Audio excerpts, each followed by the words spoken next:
E segundo, pedindo desculpa, porque é a minha primeira vez apresentando em português em 20 anos. Então, eu não lembro de nada. É um horror. Eu pratiquei ontem, assim, dei uma olhadinha, assim, e eu não sabia uma palavra a cada três, assim, era um horror, era uma coisa horrível. Então, eu já peço perdão mesmo, porque... E eu sei quão horrível isso é, porque quando eu estava no mestrado, vinham as pessoas da diáspora, justamente, voltava gente, e eles apresentavam e falavam com erros, e eu dizia, mas que metido, quem é esse? Brasileiro e volta aqui falando dessa maneira, e agora sou eu, pagando todos os meus pecados, sofrendo exatamente do mesmo jeito.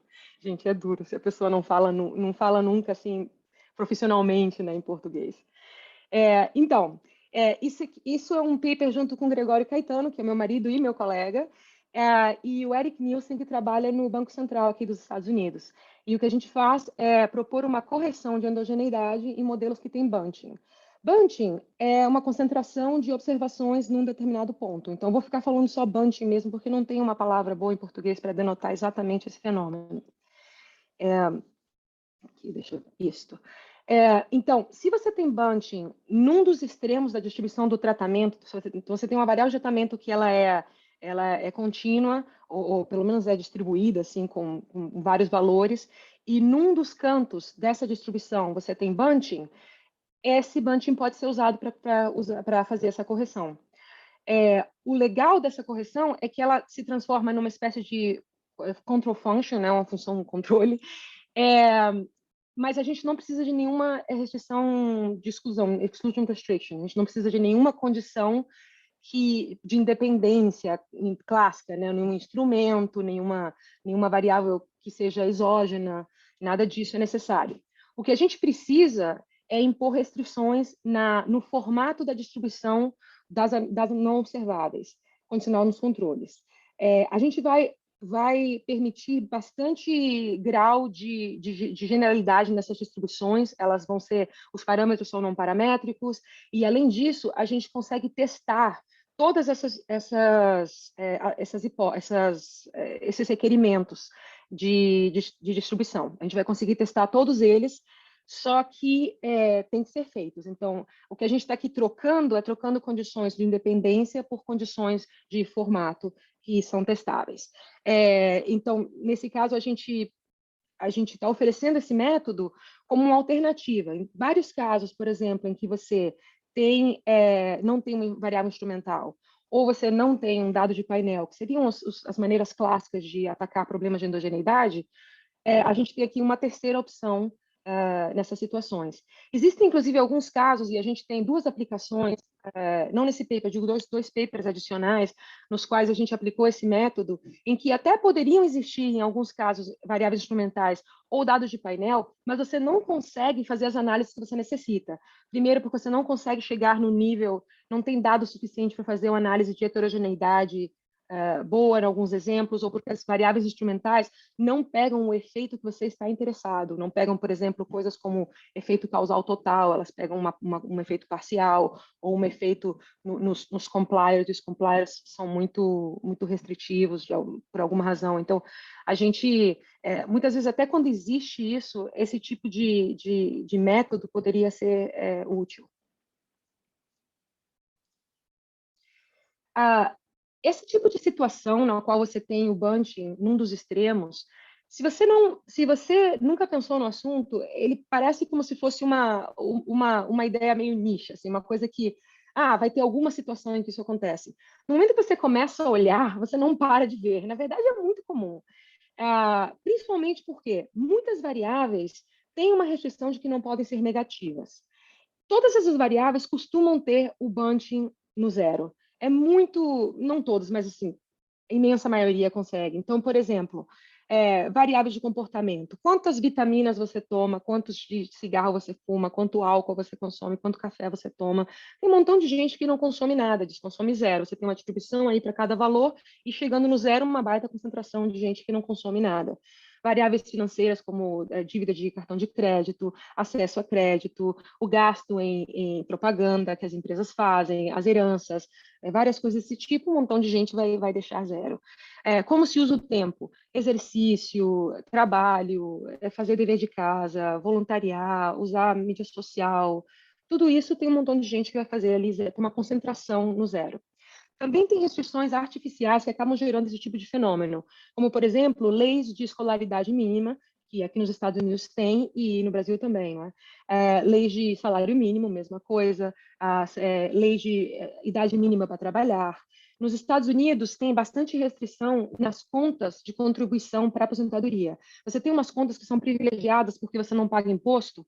Então, tem várias empresas que obrigam você a botar um mínimo nessas contas. E aí tem gente que está botando exatamente o mínimo, se concentrando ali no mínimo. E, ao mesmo tempo, o governo federal põe um máximo. Essa conta, você no máximo pode colocar $19.500. Então, tem um montão de gente se concentrando ali na outra ponta, na ponta do máximo. No geral, quando o meu teste de isogeneidade pode ser usado numa das fronteiras da distribuição do tratamento, você pode usar essa metodologia.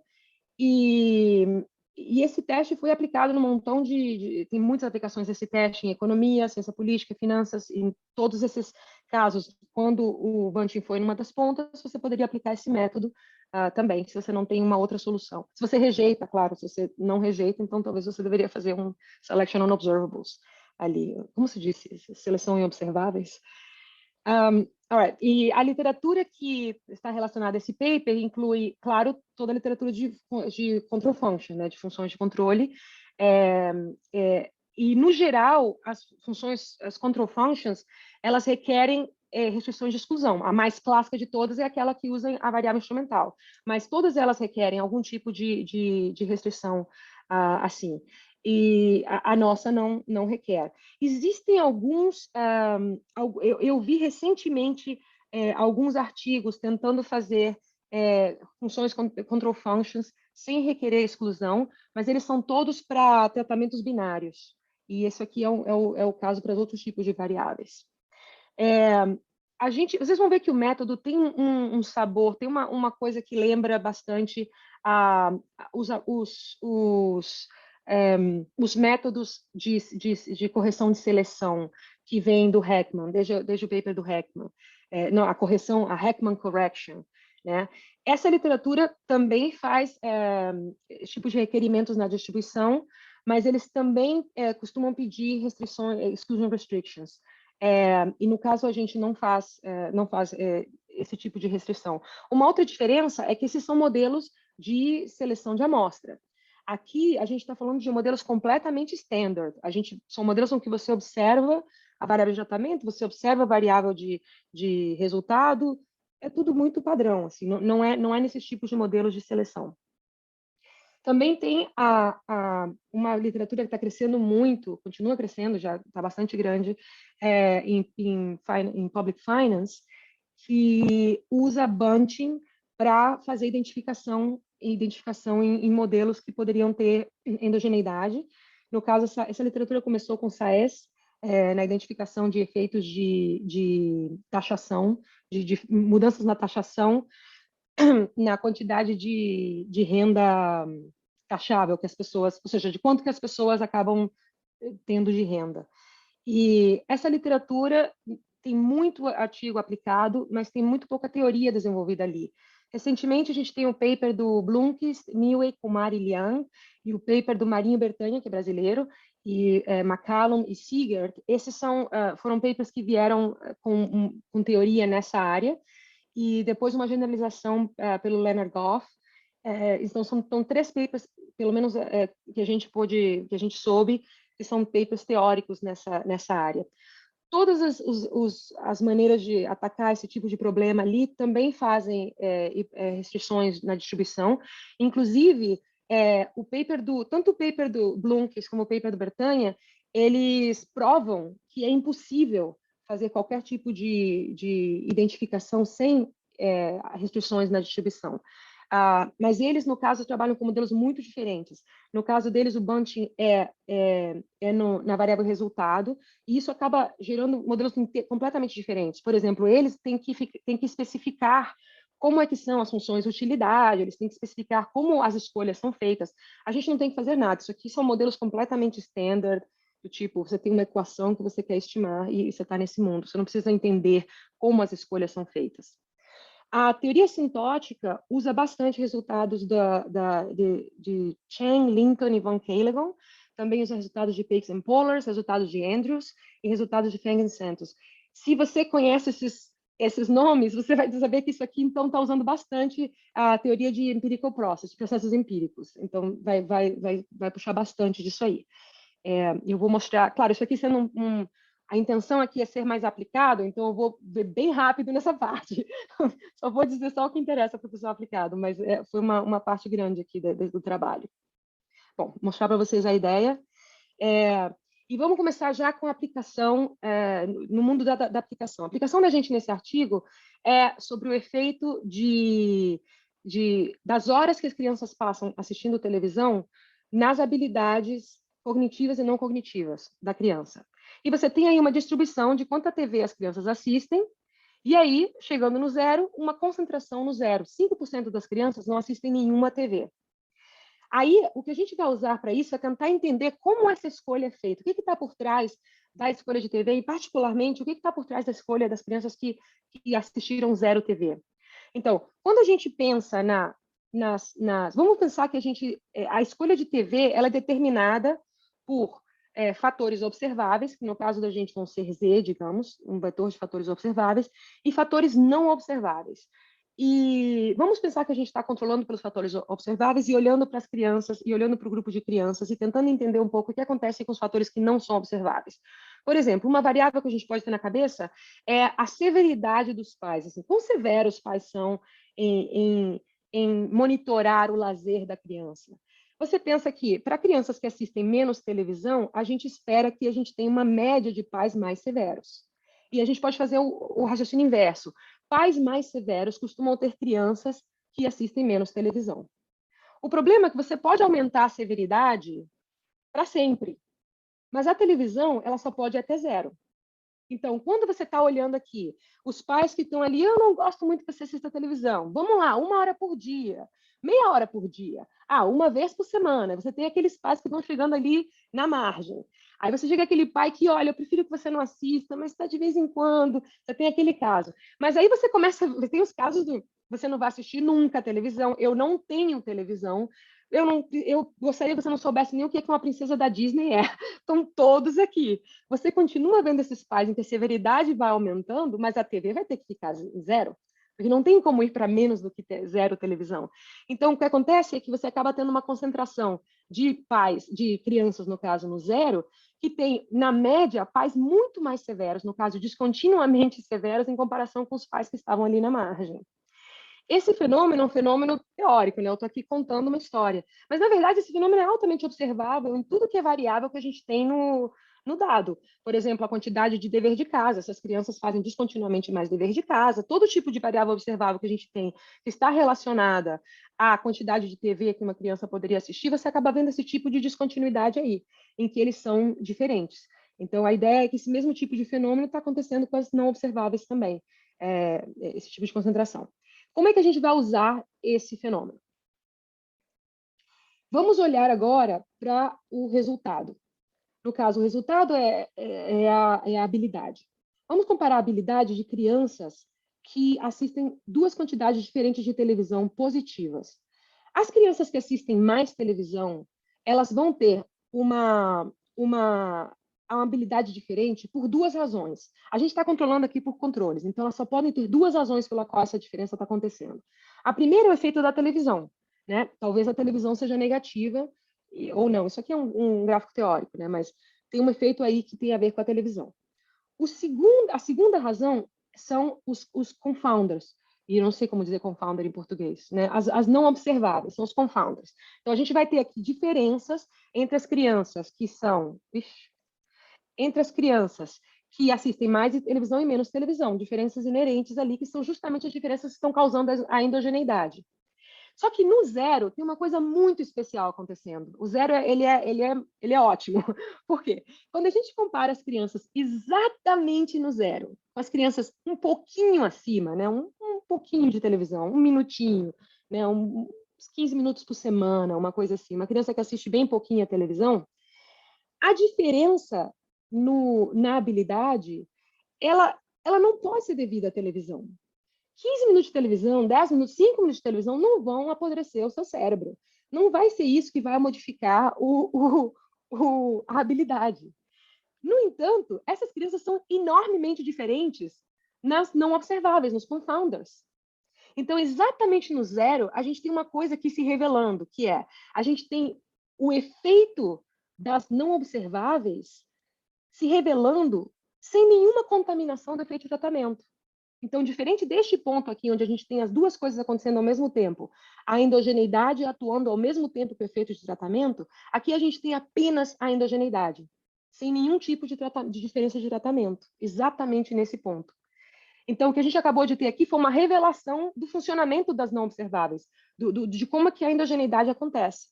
E a gente vai usar essa informação para construir a correção. Ao mesmo tempo, você já está vendo, provavelmente já está imaginando qual é a limitação do método. A limitação do método é que a gente vai estar usando a informação no zero para inferir sobre a endogeneidade em todos os pontos.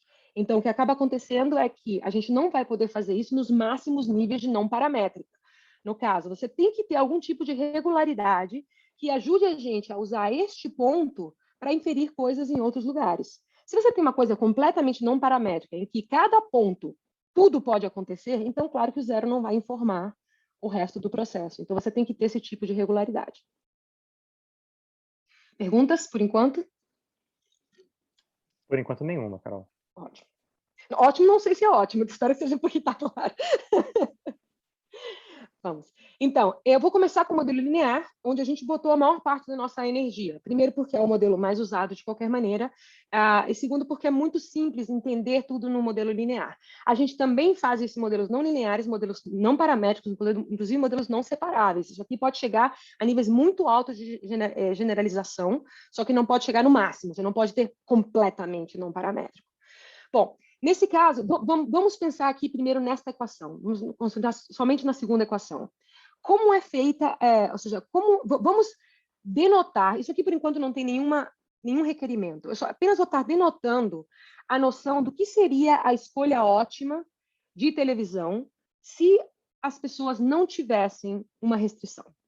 Então, eu vou chamar isso de x estrela, assumir que, ou seja, chamei uma variável de x estrela e disse que ela é denotada como g'π mais um eta.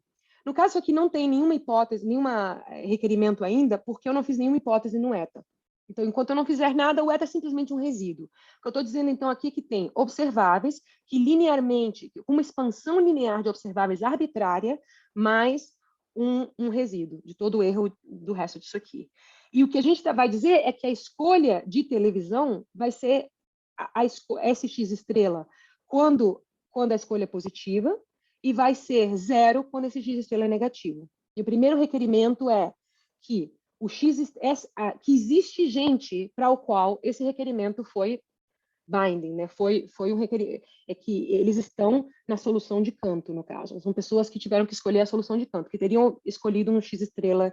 No caso, a gente está aqui supondo que tem gente que seria tão severo que estaria disposto a pagar certos preços, né? Estaria disposto a uma TV negativa, uma coisa assim. Difícil de entender isso dessa maneira, mas entendam que o processo de maximização da pessoa tem claramente uma solução de campo acontecendo naquele zero, senão não teria esse tipo de concentração. Então, tem alguma coisa relacionada com aquilo e isso aí é mapeado desta maneira.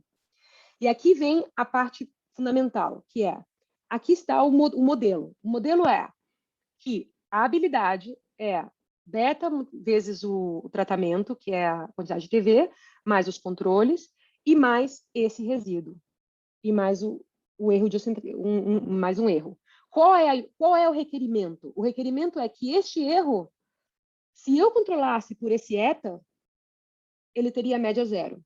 Ou seja, em outras palavras, o resíduo desta equação arbitrária, o resíduo desta equação, ele é um controle suficiente.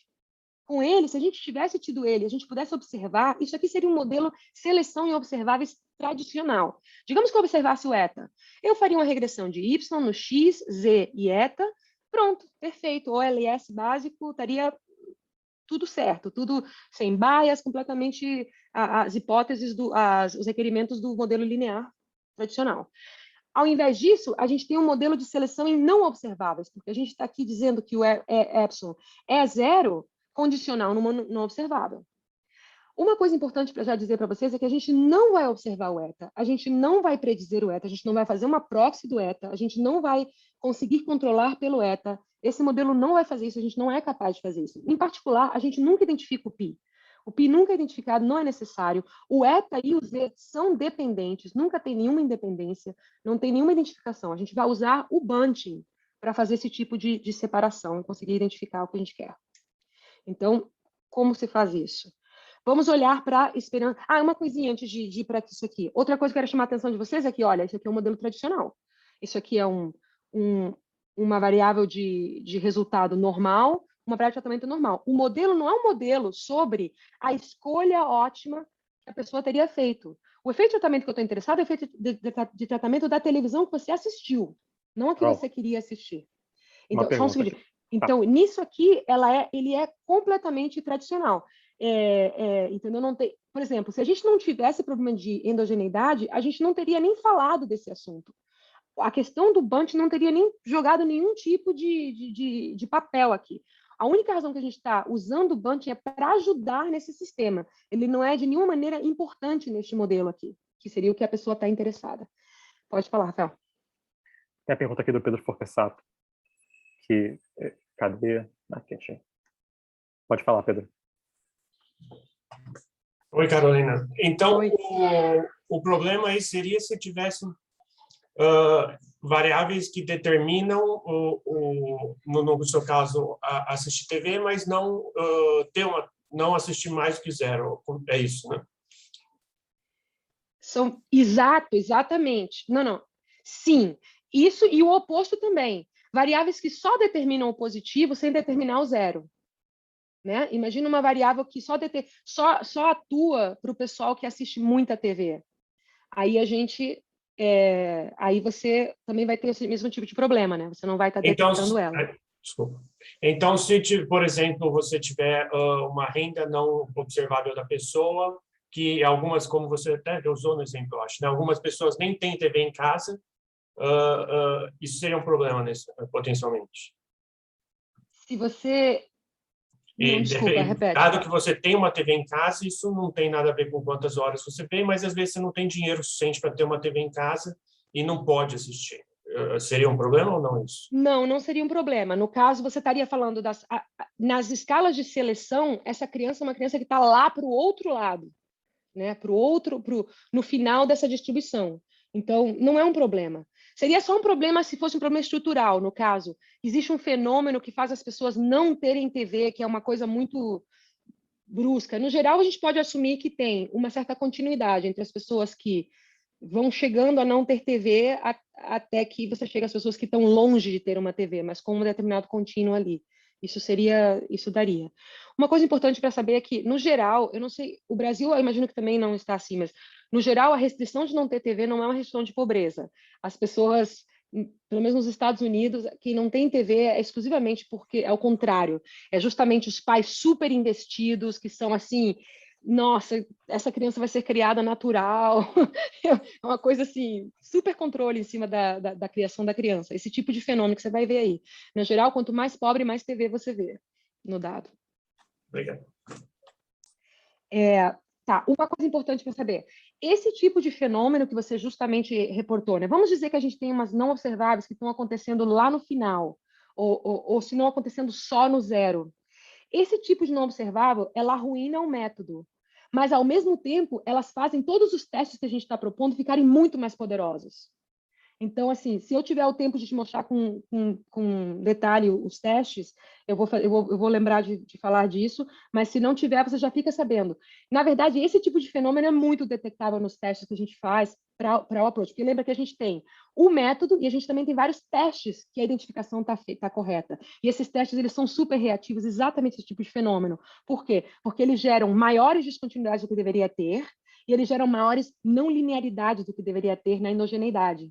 Então, eles geram não linearidade na ação da endogeneidade. Você tem uma endogeneidade atuando e uma mudança acontecendo depois. Isso aí reflete numa não linearidade no sistema, que são coisas que a gente consegue pegar muito bem com os testes. Então, tem esse tipo de proteção também contra esse fenômeno, se você tiver. Tá, então aqui temos a esperança condicional. Então, se você fizer essa conta aqui, não recomendo fazer de cabeça, apesar de que é fácil, mas de cabeça não é exatamente imediato. Se você fizer essas contas aqui, a esperança condicional vai ter esse formato aqui, que é beta mais delta x, mais z né, transposta um montão de coisas, mais delta.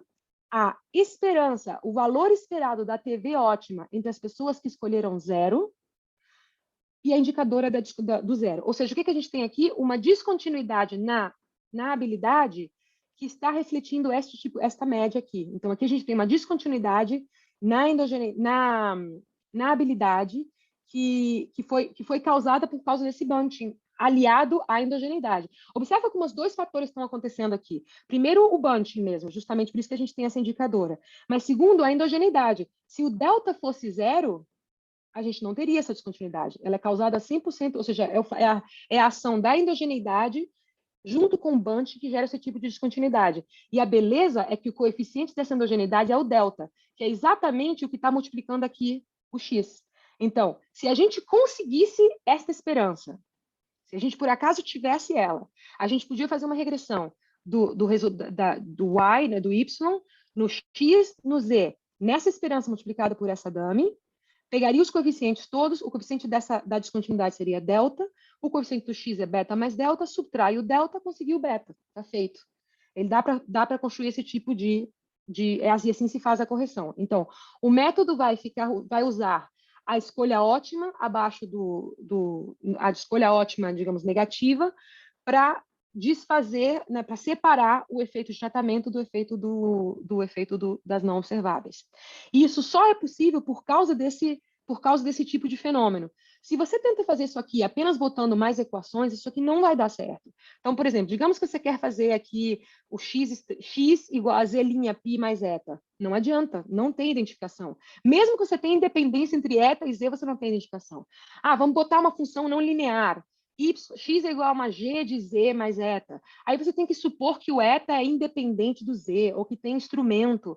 Não dá para fazer. Não adianta botar aqui um modelo não linear que não vai conseguir. Tem que ter uma coisa muito sharp, né? Uma coisa muito... eu não sei, sharp, né? Uma coisa muito brutal ali acontecendo, que nesse caso aqui é o bunching, né? Que gerou uma descontinuidade. Isso que a gente conseguiu fazer algo aqui. A gente imagina que dá para fazer com bunching no meio, a gente não desenvolveu isso aqui, mas que esse tipo de técnica poderia ser desenvolvida para bunching no meio. A gente imagina que poderia ser desenvolvida também para kink, no caso, uma mudança, não uma descontinuidade, não um salto na distribuição do X, mas uma mudança na distribuição do X que é muito repentina, né? Um kink. A gente imagina que talvez possa. Agora, qualquer tipo de variação, não. Se você quer fazer com qualquer tipo de variação, você vai ter que começar a pedir independências, condições de independência. É esse tipo de fenômeno que permite fazer isso. Então, reorganizando essa equação, a gente tem a equação final, que é beta-x mais o z' com esses fatores todos, e o delta multiplicado pelo que é a correção. Se você estima essa esperança, você joga o x mais essa esperança mais multiplicado pela dummy na regressão, está feita a correção, e é isso que é a correção no caso linear. Então, agora, como é que a gente vai fazer esse tipo ir atrás desse tipo de esperança? Eu quero chamar a atenção para vocês para o fato de que a gente transformou o problema de endogeneidade num problema de predição. A maravilha é que é um problema de predição. O defeito é que é um problema de predição out of sample, né? Fora da amostra. Então, ele tem essa dificuldade, que é o fato de que é fora da amostra. Então, é isso que a gente vai tá perseguindo. A coisa mais imediata que a gente pensa é tentar falar de condições na distribuição. Então, no caso aqui, a gente consegue fazer Se as não observáveis, condicional no Z, forem normais, mas só isso, a gente está pedindo aquele sino. A gente não está pedindo... Olha só, a média é mu of Z, mu de Z, e a variância sigma quadrada de Z. Ou seja, pode ter uma variância arbitrária e uma média arbitrária. Não tem nenhum requerimento na variância ou na média. Nesse caso, é completamente não paramétrica ali, só que tem o formato da normal. Se ela tem esse formato da normal, dá para identificar. A esperança condicional tem essa fórmula. Isso aqui é a razão de Mills invertida. E dá para identificar esta razão aqui como o quantil da normal, menos o quantil da normal, avaliado na probabilidade de bunching. Então, você vê lá, tem o 5%, quantil da normal no 5%, menos 1. E aí, a variância, o desvio padrão, ele vai ser a esperança da quantidade de TV entre as pessoas que assistiram a quantidade positiva de TV, dividido por um montão de funções desse quantil. Dá para identificar tudo isso, esses fatores todos, e aqui são jogados nessa fórmula. O defeito desse tipo de técnica é que isso exigiria a gente fazer regressões não paramétricas, né? Porque a gente vai ter que calcular a probabilidade de bunching para cada valor dos controles. Então, tem que ficar fazendo regressões não paramétricas. Pensando em como seria aplicado isso aqui no mundo real, a gente foi para em outro caminho. Apesar de que isso aqui também já é válido, isso aqui a gente provê os estimadores desse método. Mas a gente gosta de outro método ao invés deste, que é o seguinte. Vamos pensar que a gente tivesse uma quantidade finita de valores do Z. Tá? Vamos primeiro, bear with me, né? Venham comigo nesta viagem. Vamos supor que a gente tem uma quantidade finita de valores dos controles. Mesmo modelo, mesmíssimo modelo. Nesse caso, se você olha para cá, vamos olhar para cá primeiro. Para um valor específico dos controles, um valor qualquer, isso aqui é uma normal, com média constante e variância constante, para cada valor deles. Então, isto aqui é um modelo Tobit tradicionalíssimo. É aquele modelo, é melhor que o modelo Tobit, porque é um Tobit numa constante. Isso aqui é equivalente a um Tobit clássico numa constante. Então, é mais fácil ainda que o Tobit normal. Porque o Tobit normal, ele é uma regressão num Z prime something, né? Esse aqui é numa constante, porque para um valor qualquer da constante, isso aqui é uma constante. Desculpa, para um valor qualquer do Z, isso aqui é uma constante, isso aqui é uma constante. Então, isso aqui é um Tobit tradicional. Então, a esperança condicional pode ser feita dessa maneira, e você pode estimar o alfa Z, que no caso é essa soma, mas você não precisa estimar os pedaços dele, você só precisa estimar o alfa Z. E o sigma Z, fazendo uma regressão Tobit no stata. Você faz assim, regredir x numa constante, você restringe o dado para as observações que só tem aquele valor do Z, aquele valor do controle. Roda no stata uma regressão Tobit do x numa constante com restrição no zero, né? No caso, um Tobit no zero. Acabou. O parâmetro da constante que ele te dá é esse aqui. O parâmetro da variância que ele te dá é esse aqui, no caso, raiz quadrada, é esse aqui. Joga ali, está feito no package software. A gente fez isso na nossa aplicação. Aqui são dois valores diferentes, por exemplo, do controle, e aqui está o resultado, que é péssimo, né?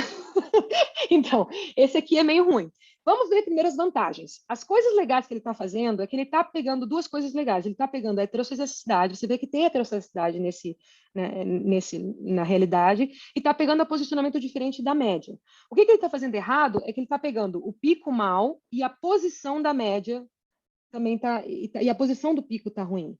E por que ele está fazendo isso? A gente, olhando para isso aqui, parece que a cauda é muito mais grossa do que a normal permite. Eu acho que num esforço de tentar levar a normal para poder aproximar aquela cauda, ele fica puxando ela para a lateral e achatando essa normal do que ela deveria estar. Eu vou te dizer duas coisas. Aplicando o método com esta hipótese, os resultados não são tão diferentes dos melhores métodos que a gente vai aplicar. Então, mesmo esse tipo de diferença aqui, na verdade, não dá resultados tão ruins. Ao mesmo tempo, todos os nossos testes conseguem detectar isso aqui. Então, a gente rejeitou isso aqui, que era normal, em todos os nossos testes. Então, a gente, inclusive, fez isso nas simulações de Monte Carlo para viés de mais de 5%, para todos os viés acima, na verdade, até menos, mas a gente testou para 5%. Todos os viés acima de 5% no erro da distribuição que você tinha. Digamos que você escolheu uma distribuição errada, mas a distribuição foi errada e gerou um viés de 5%. Se ele gerou um viés de 5%, nós estávamos detectando todas essas distribuições, naquele caso. Abaixo de... para viés de... Na verdade, estava detectando quase todas, mas o fato é até acima. Mas acima de 5%, todos os tipos de desvio estavam sendo detectados. Então, a gente tem uma certa proteção também acontecendo. Por quê? O que eu quero dizer é o seguinte, a correção é poderosa. Então, ela é poderosa em resolver esse problema ao ponto de que, mesmo você tendo um erro como este, ele ainda assim consegue chegar em resultados bastante parecidos e você mesmo assim está rejeitando. Mas no caso, como a gente está falando de suporte finito, e no caso tem vários valores, para cada Z a gente tem dado, nesse caso a gente consegue fazer coisas melhores, como por exemplo, a gente consegue pedir simetria nas caudas. Não precisa nem pedir simetria no meio. A simetria no meio a gente não precisa só na simetria na cauda. Nesse caso, você reflete o lado positivo para o outro lado, e você tem um estimador da esperança. A esperança, no caso, seria o quantio da distribuição da televisão avaliado nesse canto, menos a esperança do pessoal que assiste TV acima disso. E aí você pode fazer isso aqui. No caso, você tem que ter menos bunching do que 50%, senão você não consegue chegar e pegar a cauda inteira. E aí dá para identificar dessa maneira. Quando você faz dessa maneira, eles ficam assim. As predições já são muito melhores. Aí a pergunta é, tá, o que acontece quando você não tem um suporte finito? No caso, você não tem uma quantidade finita de valores do controle para os quais você tem dado positivo. O que a gente sugere é fazer alguma técnica de discretização. No caso, a gente sugere usar clustering. Esses métodos são métodos de machine learning que transformam um dado muito esparso, no caso, você tem um montão de variáveis, você tem variável contínua, variável discreta e tudo mais. O que eles fazem é que eles detectam, digamos que você quer 50 grupos, eles te dão os 50 grupos mais parecidos. Eles pegam 50 grupos que se parecem mais uns aos outros. Tem várias técnicas desse tipo. Tem o Hierarchical Clustering, cluster hierárquico, que é o que a gente usa aqui. Tem o K-means, que também é muito famoso. Tem o Spectral, tem vários tipos de técnicas de cluster. Qualquer uma dessas técnicas pode ser usada. A hipótese, então, é que a esperança da TV nas pessoas que escolheriam a TV negativa para um determinado controle vai ser a mesma pelo cluster. E aí, o que acontece? Quando você tem poucos clusters, você está fazendo uma hipótese, uma restrição relativamente alta. Por quê? Porque quando você tem poucos clusters, você está dizendo que, digamos que você disse que tem 5 clusters. Eu estou dizendo que tem 5 grupos de pessoas que são suficientes para ficar dizendo que todo mundo é parecido nesses 5 grupos. Mas quando eu aumento o número de clusters, esse requerimento vai ficando mais fraco. Quando você chega a 100 clusters, 200 clusters, você está se aproximando das variáveis, você está se aproximando da distribuição original. Então, essa hipótese vai ficando cada vez mais fraca quando você vai aumentando o número de clusters. O que a gente sugere é usar cluster e também testar o que acontece quando você vai aumentando os clusters. Na nossa experiência, a gente nunca conseguiu ainda... Toda a teoria de cluster ainda é muito aberta, mas a gente sempre observou em todas as nossas aplicações que depois de um determinado momento converge. Tem um momento no qual você começa a aumentar a quantidade de cluster e você começa a observar uma convergência, ou seja, os valores do beta, os valores dos teus estimadores já exauriram toda a informação que tinha que vir dos controles e você não vê mais variação. No caso da aplicação que a gente está fazendo aqui, na verdade, você não precisa de nada. Para qualquer número de clusters, a gente já estava tendo o mesmo resultado. Ele é muito, muito estável. A gente acha que no caso da televisão, não é a heterogeneidade dessa esperança no Z que está corrigindo a endogeneidade, é a correção por si só. É o fato que a gente está dizendo, olha, aqui está acontecendo esse fenômeno e a gente está conseguindo aplicar aquilo ali, e não é a heterogeneidade no Z. Nas outras aplicações que a gente fez, que a gente tem 2 outros artigos já feitos nisso aqui, você realmente precisa dos controles. No caso, você vê uma variação, e aí ali pelo 15 clusters, entre 10 e 15 clusters, você começa a ver a convergência, mas sempre converge, no caso. Nesse caso, você nem precisa. Eu acho que, na verdade, não é não é a heterogeneidade em Z que está determinando nada aqui. É a correção por si só. Tá, outras coisas para dizer sobre esse tipo de identificação. Primeiro, você não precisa usar o mesmo dado para fazer essa esperança. Então, a esperança poderia ser estimada usando dado que apenas contém informação na TV e os controles. No caso, poderia ter algum dado melhor. Em particular, tem algumas aplicações no qual você pode observar toda essa distribuição. Por exemplo, o escolaridade mínima. Nos Estados Unidos, tem estados que têm escolaridade mínima e tem estados que não têm. Você pode ir nos estados que não têm escolaridade mínima, observar a escolha ótima das pessoas, calcular essa função, testar num do outro estado para ver se está correta e depois aplicar no estado que tem o bunch, no estado que tem esse tipo de regra. Dá para fazer esse tipo de coisa. Os resultados assintóticos da gente, todos os resultados que a gente dá, permitem isso. Você não precisa ter o mesmo dado, você pode estar trazendo isso de outros lugares. E outra coisa para dizer é que a gente também, no artigo, tem, que eu não sei se daria tempo, a gente também tem maneiras de você fazer identificação parcial, através de, ao invés de ficar assumindo distribuições, simetria, você precisa assumir muito menos. Coisas como, por exemplo, a gente tem testes de concavidade para ver se a função é côncava ou não. Se a função é convexa, a gente tem bounds. A gente tem bounds se a função é côncava. A gente tem bounds se a função apenas, no caso, a distribuição vai para baixo. Ela pode até subir, mas ela não sobe acima daquele ponto. A gente tem vários tipos de restrições que também podem ser feitas ali, que são mais não paramétricas. Todas essas são testáveis. Tudo isso aqui é testável. Tá, sobre a estimação, eu vou falar muito, muito rapidamente, porque a estimação é muito simples, né? No caso, você faz uma dessas técnicas, joga essa correção na regressão, regride o y no x e z, e a correção, e terminou. Só que a gente pensou o seguinte, existem as técnicas que a gente sugeriu, existem as técnicas que outras pessoas poderiam imaginar. Por quê? Porque quando a gente conversa com outras pessoas, as pessoas têm outras ideias. A gente, inclusive, tem umas 3 ou 4 ideias que não entraram no paper, que outras pessoas já vieram de como identificar esse tipo de esperança. Então, pensando no futuro e pensando nesse tipo de coisa, a gente fez resultados muito gerais. Os resultados são assim. Se você tem um estimador dessa esperança, e esse estimador converge para a esperança, há uma taxa não paramétrica, inclusive, você pode até ter um estimador não paramétrico. Os estimadores que a gente está propondo aqui são todos paramétricos, são todos taxa raiz quadrada. Mas se você tem, e até o estimador não paramétrico, se você tem um estimador que converge nessa taxa, acabou. Você pode usar todos os nossos métodos. Você pode jogar ele imediatamente. Todo isso aqui, todo o resto aqui é muito padrão. Apenas está dizendo coisas como, o espaço da função, a função é bem comportada, ela não é, entendeu? Ela é uma função, chama-se funções Donsker, né? Elas são funções que têm variação limitada, uma função que tem várias derivadas, esse tipo de coisa. Se você tem um mundo bem comportado, a única coisa que realmente importa é você ter um estimador da esperança que presta.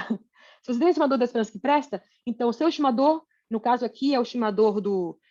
O θ aqui é o beta, o estimador do z, o coeficiente do z e o delta.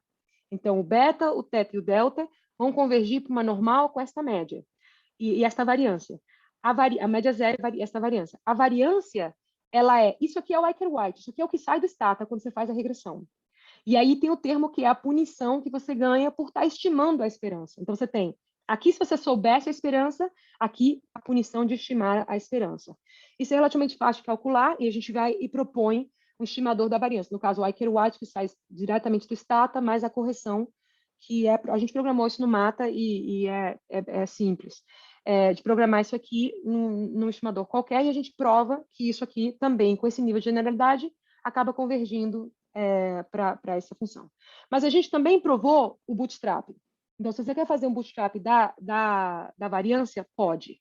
Isso aqui foi bastante difícil de estabelecer, a gente teve que modificar resultados que estavam na literatura, estavam pedindo coisas que eram não padrão, a gente fez um esforço enorme para diminuir tudo aquilo e somente pedir coisa padrão. Isso aqui é muito estranho de olhar, é horrível de olhar, mas, na verdade, isso aqui são as condições básicas que todo bootstrap pede. No caso, isso aqui chama equicontinuidade estocástica, né? São as clássicas que são sempre pedidas em todos as coisas, os modelos para bootstrap funcionar. E nesse caso, então, você pode usar o bootstrap e converge em probabilidade. Ali. A gente, no paper, a gente demonstra que os plugins que a gente usou, que foram a Standard Tobit, que no caso é uma normal linear, o Semi-Parametric Tobit, que é no caso aquele que a gente fez com o clustering, e o semiparamétrico da assimetria nas caudas, a gente provou que todos os três satisfazem todas essas hipóteses e como é que funciona, e derivou as variâncias todas em todos esses casos. No caso, esse aqui é bastante difícil de estabelecer, e a gente teve vários resultados novos em econometria que vieram de estabelecer isso aqui, que são bem interessantes para o pessoal que está na parte de processos empíricos, mas isso aqui não é um seminário de econometria teórica, então vamos explorar. Alguma pergunta antes que eu fale da aplicação? O Vitor tinha uma pergunta, se eu não me engano. Pode se desculpar, Vitor. Carol, só uma pergunta, só de clarificação mesmo. O bootstrap que você mencionou é o bootstrap empírico. É só... Bootstrap clássico total, não paramétrico, aquele que é resampling.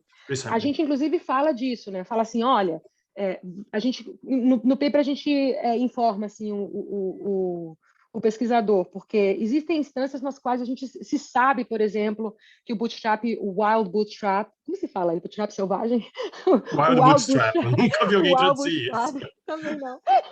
O wild bootstrap é melhor, entendeu? Em algumas situações desse tipo. Então, mas aí a gente aí não tem a demonstração. Porque, na verdade, a teoria de bootstrap, para esse nível de generalidade, é muito aberta. A gente tem, assim, 2 resultados na literatura possíveis para ser usados, assim, é bem danado. Ali, o wild bootstrap é novo, mal se sabe. Geralmente, desenvolver teoria no bootstrap é difícil. E aí vai ficando, principalmente nesse nível de generalidade, porque aqui tem uma coisa fundamental, gente, que é o que dá trabalho. A gente não está fazendo um bootstrap para um estimador específico, a gente está fazendo um bootstrap para todos os estimadores. Todos, então. Se você fosse fazer isso aqui num dos estimadores que a gente fez, nesses daqui, né, provavelmente funciona tranquilamente. O bootstrap deve dar para aplicar ali, porque no fundo é uma regressão com um termo que foi derivado de uma normal, né? Uma função que veio de uma regressão normal. Deveria funcionar tranquilamente nesses exemplos. Agora, geral, você vai lá com a técnica de machine learning novíssima para fazer predição. Eu não sei, né?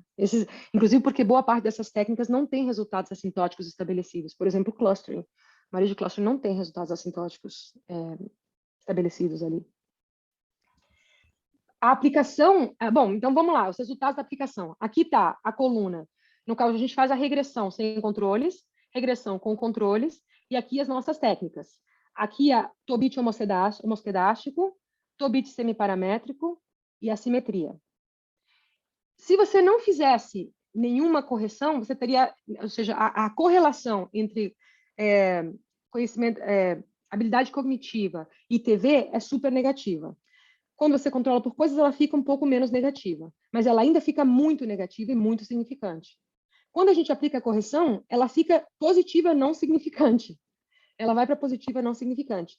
Ao mesmo tempo, o não cognitivo, você começa com uma relação negativa significante, não significante, ou pelo menos barely significante.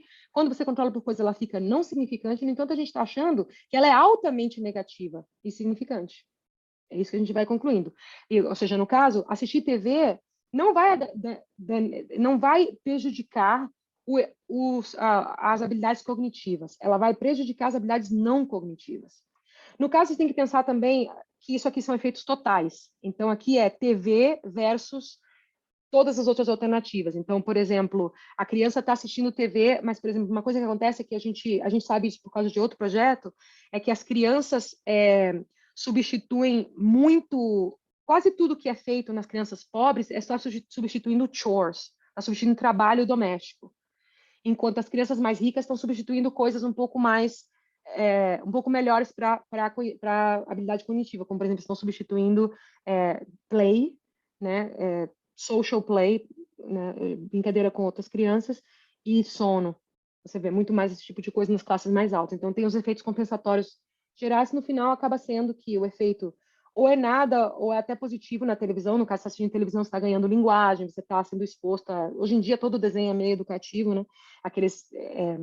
Esse tipo de coisa na parte cognitiva, mas você está deixando de brincar, você está deixando de dormir, você está deixando de fazer as coisas que afetam o conhecimento não cognitivo. Outra coisa importante é olhar aqui para os delta, tá vendo? Altíssima evidência de endogeneidade, os deltas são sempre muito significativos. E apesar de que os efeitos são ou seja, a simetria realmente muda os efeitos, eles qualitativamente são sempre iguais e estão sempre mesmo no mesmo ballpark, diferente do que está acontecendo com os não corrigidos. Vamos falar um pouquinho dos testes que a gente tem. A primeira coisa a pensar é a seguinte, sim. Rapidão, o Breno tem uma pergunta aqui. Ótimo. Bom momento. Opa, tudo bem? Então, perdão se eu perdi alguma coisa, eu não sou profissional no assunto, nem entendo muito, mas o que me veio à cabeça, não sei se cai bem no exemplo da TV em si, mas, por exemplo, telefone, aí você vai medir o efeito de utilização, sei lá, de um WhatsApp da vida, e aí você tem alguns pais que optam por não dar um telefone para a criança. E aí, ao que eu entendi, o unobservable ele seria medido basicamente ali na margem de quem está usando um pouquinho e de quem não está utilizando.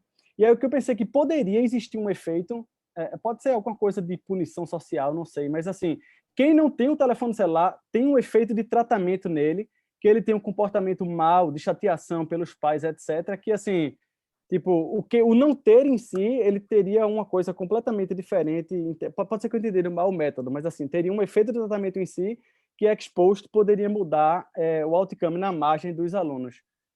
Ou eu perdi, tipo assim, o método talvez seja exatamente para matar isso, né?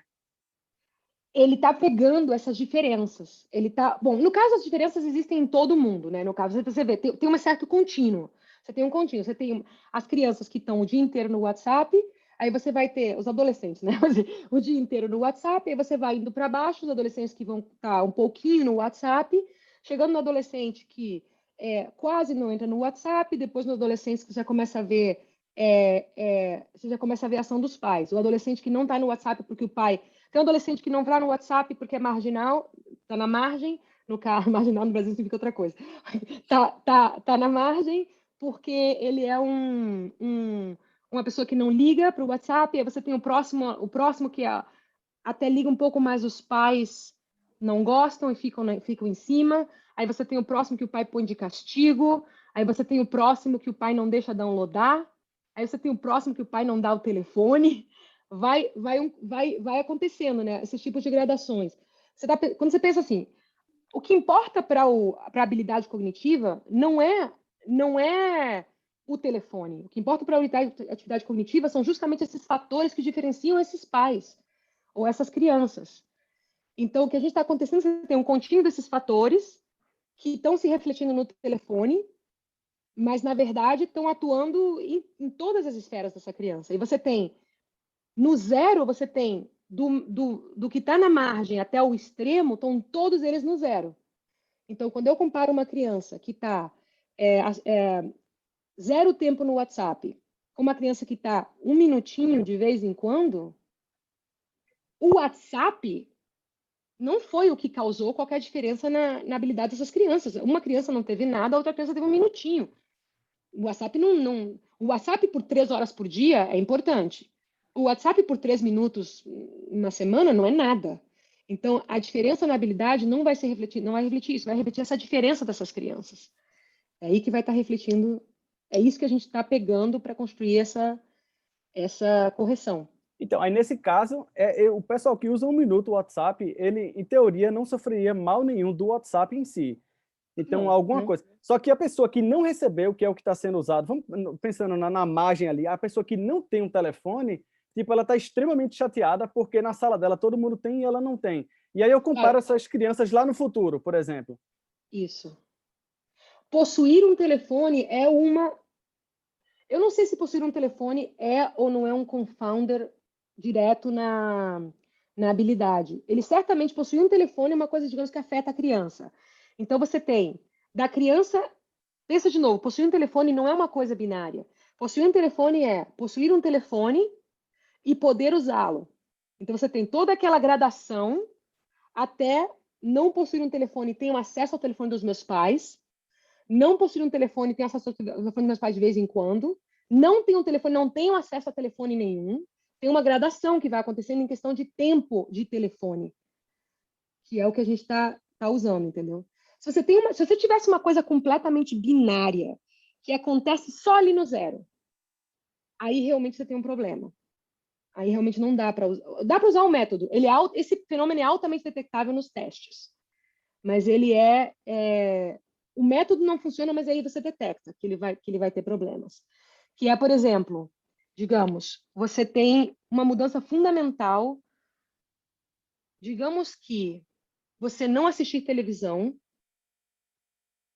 Que não é bom nesse modelo, porque esse modelo, na verdade, funciona direitinho nesse caso. Mas suponha que, se você não tivesse televisão, você ia ser raised na escola, você ia ter trote, como é que fala isso? Você ia ter bullying na escola.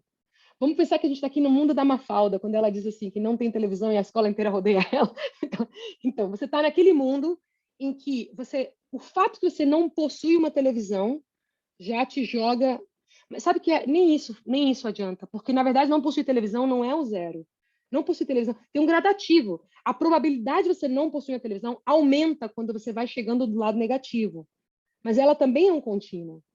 Porque você tem... Entendendo? Quando você vai pensando assim, a escolha ótima das famílias. As famílias que escolhem zero, que teriam escolhido números negativos, elas têm graus diferentes de probabilidade de não ter televisão, sendo que elas vão ficando cada vez mais provável não ter televisão. Mas não é verdade que é determinístico. Mas digamos que tivesse uma coisa determinística, que ali no zero mudaram alguma... não observa. Quem foi que falou isso mais cedo? Foi o Pedro, não foi? Que falou...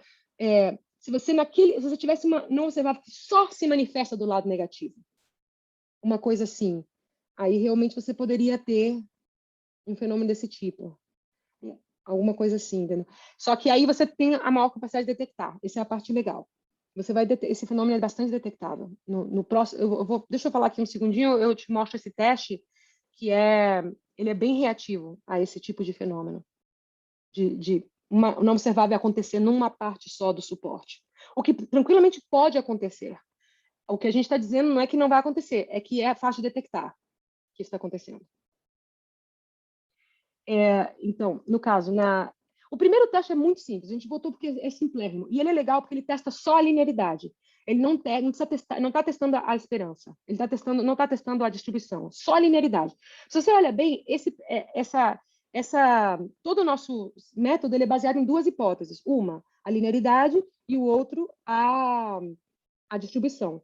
Esse aqui testa só a linearidade. É só observar que a esperança condicional do lado positivo não tem a descontinuidade, e ela, na verdade, é linear no x e no z. Então, todos os resíduos deveriam ser zero. Você deveria ter, do lado positivo, você só deveria ter resíduos que a esperança dos resíduos é zero. Então, esse é um teste bem simples. Você vai lá e olha para os resíduos. Você não faz um teste de especificação básico de que esse tipo de especificação funciona do lado positivo. Isso aqui testa apenas esse lado. Outra coisa interessante para observar é que essa descontinuidade aqui, ela informa a gente sobre o delta, porque essa descontinuidade aqui, ela é igual a delta vezes essa esperança. E essa esperança, ela é sempre negativa. Então, o delta sempre tem que ter o sinal oposto dessa descontinuidade. Isso é legal porque a gente não usou essa esperança, a gente não fez o cálculo dela. Então, você, sem saber nada da distribuição, você já pode tirar o sinal do delta, que é um segundo teste. Esse aqui é um teste da esperança, no caso, esse aqui é um teste da linearidade, isso aqui é um teste indireto da distribuição, que é muito simples e imediatamente você já pode tirar se o delta vai na mesma direção. A aplicação passa eles todos.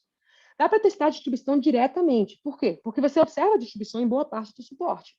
Então, você pode fazer testes como Komorov e Smirnov, e nós, inclusive, sugerimos melhor Goldman-Kaplan, que é mais poderoso, porque ele particiona ali, ele é muito mais poderoso para usar esse tipo de coisa. A simetria nas pontas não é testável diretamente, mas é testável indiretamente no método que eu vou falar daqui a pouco. Mas ele não é testável diretamente. Por quê? Porque você está supondo só na parte que não observa. Mas a simetria total é testável.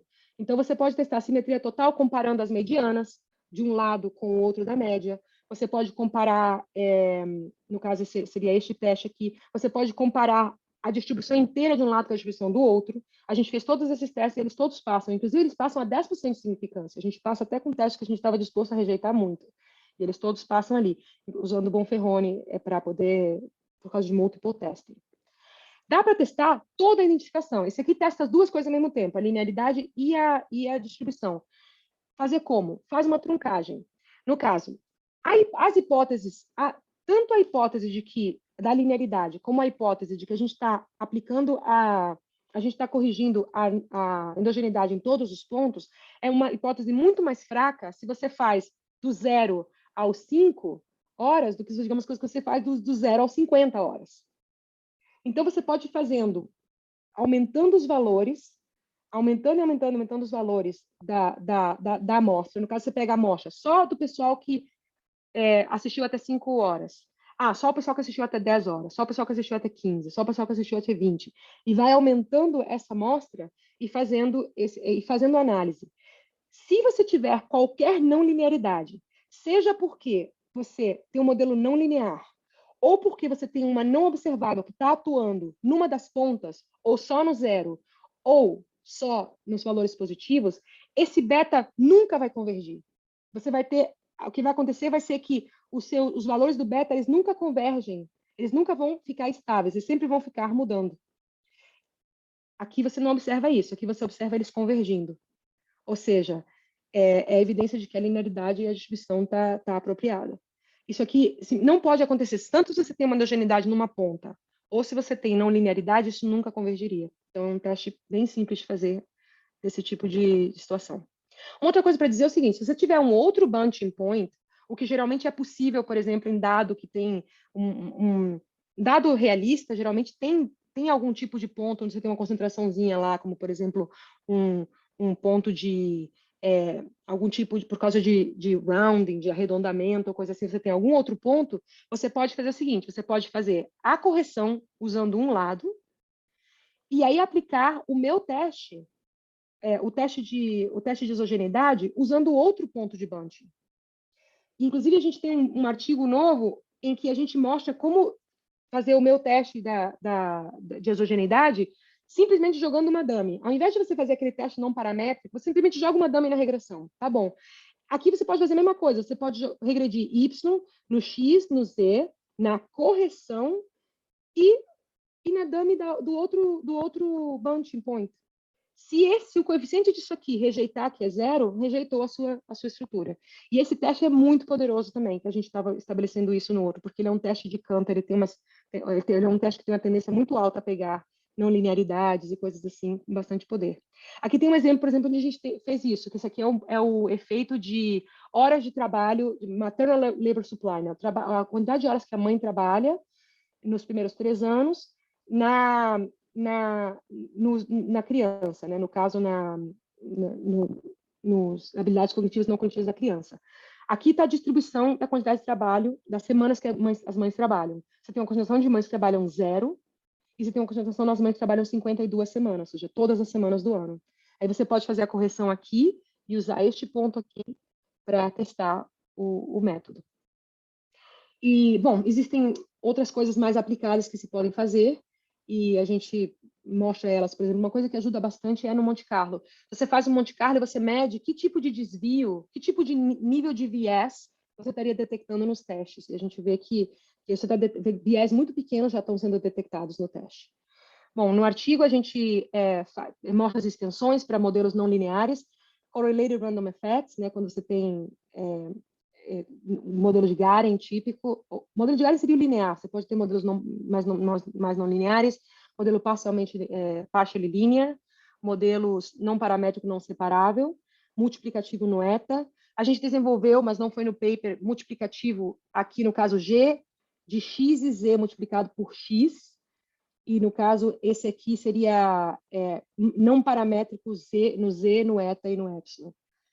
No Probit, esse é um modelo não separável, Probit clássico, que é muito difícil de identificar, mesmo com variável instrumental. E aqui um Probit clássico com endogeneidade, também dá para fazer isso, a gente tem isso no paper. E no paper a gente também tem a identificação parcial, mas eu já contei para vocês sobre os tipos de bounds que a gente consegue bounds de concavidade, a gente tem teste. Uma preocupação que a pessoa tem e se a distribuição, ao invés de fazer aquela... Digamos que a distribuição parece um sino, mas e se ao invés de sino ela cai assim de vez? A gente está falando de uma beta, né? Uma distribuição dessas que são assimétricas. A gente pode testar isso, dá para testar esse tipo de fenômeno. E que mais? E, bom, é isso. Existem muitas avenidas de pesquisa futura nisso aqui. Tem muita coisa que a gente está interessadíssimo em fazer. Esses testes todos que a gente propôs, eles estão usando parâmetros estimados. Então, o desenvolvimento da teoria inteira desses testes tem que ser feito. A gente gostaria de desenvolver essa correção para modelos de discrete choice. A gente, na verdade, já fez os resultados preliminares disso. Ele é relativamente fácil de aplicar nos modelos de discrete choice. os modelos de cluster, essa técnica de cluster para discretização, ela é muito promissora, a gente está muito interessado nisso. E, finalmente, a interação da correção com métodos que já existem. Por exemplo, a interação da correção com dados de painel, a interação da correção com variável instrumental. A gente fez um pouco de trabalho nisso e acha que as variáveis instrumentais você pode diminuir os requerimentos de independência das variáveis instrumentais usando também a correção. Muito obrigada. Muito obrigado, Carol. O Pedro tem pergunta aqui. Vou liberar para ele. Eu estou olhando para o lado porque vocês estão no lado, tá? Só quando eu olho assim para cá, é porque eu estou olhando para vocês. Carolina, achei muito legal. A minha pergunta é, eu entendi eu entendi o que vocês fazem, que a diferença é que perto do zero, né, as coisas são contínuas, mas você tem uma descontinuidade porque nas não observáveis por causa que você fixa no zero. Você não poderia usar isso e fazer algum tipo de regressão local, uma regressão local, como se fosse um RDD de um lado só, para tentar condicional no X, né, no Z, achar essa diferença e tentar estimar isso de uma forma não muito menos paramétrica? Bom, primeiro que a gente tem estimação bastante não paramétrica. Olha, esse aqui, só para te levar, aqui dá para você fazer estimação não paramétrica, não separável, inclusive, com heterogeneous treatment effects. E a gente está atrás de uma coisa muito, muito ambiciosa. A gente está atrás do efeito de tratamento everywhere, todos os pontos. Se você tivesse atrás de um LAT, ou um AT, né, um efeito, uma média, uma average structural function, alguma dessas coisas agregadas é capaz de ser até melhor. Então, a gente, na verdade, tem um método lá já para esse tipo de coisa. Mas a pergunta que você faz é uma que a gente tem, que é, o que a gente consegue fazer localmente? E se a gente não tivesse a fim de estimar todos esses efeitos, a gente tivesse só a fim de estimar efeito local no zero? Será que dá? E a resposta é, não sabemos ainda. A gente tentou, não é uma coisa assim tão simples, não saiu imediatamente ainda, mas é uma coisa que a gente ainda não perdeu a esperança. Eu não posso dizer que eu não gastei todo o tempo que eu poderia para a gente dizer que não tem esperança ali. A gente está muito interessado nessa pergunta, mas eu não tenho a resposta não, neste momento. O Thiago tem a pergunta aqui, liberar o microfone dele. Pode falar, Thiago.